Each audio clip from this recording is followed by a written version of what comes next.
আজকের এই ভিডিওটি একটু স্পেশাল, কারণ আজ আমরা সেই বিষয়ে আলোচনা করব যা মেনে চললে আপনি একজন ভদ্র ও ভালো মানুষ হবেন এবং যেগুলো মেনে চলা আপনার জন্য কর্তব্য।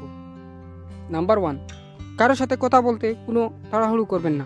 ধীরে ধীরে কথা বলবেন যেন সে বুঝতে পারে আপনি তার কথাকে গুরুত্ব দিয়েছেন।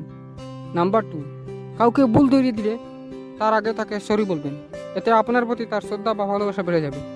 নাম্বার 3, কারো ভুল বা অন্য কারো কাছে গিয়ে প্রকাশ করবেন না, পারলে তাকেই বলবেন।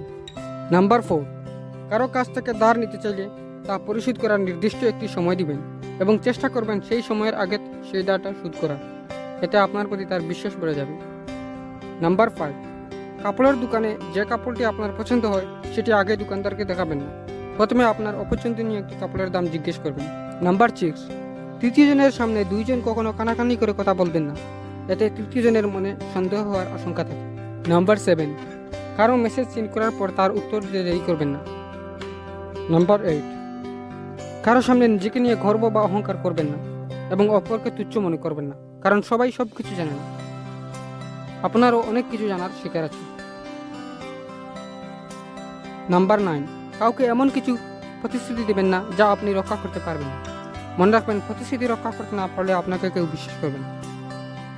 নাম্বার 10, আপনার সামনে কেউ কোনো কারণবশত লজ্জা পেয়ে থাকলে আপনি এমনভাবে ব্যবহার করবেন যেন আপনি তা দেখতে পারছেন না। নাম্বার 11, কেউ আপনাকে গালি দিলে আপনি তার প্রতি ক্রুদ্ধ হবেন না, কারণ যে ব্যক্তিটি আপনাকে গালি দিচ্ছে সে আপনাকে ক্রুদ্ধ করার জন্যই গালি দিচ্ছে। নাম্বার 12, কাউকে কোনোভাবে সাহায্য করে তার মুখের দিকে তাকাবেন না, কারণ এতে সে লজ্জা পেতে পারে।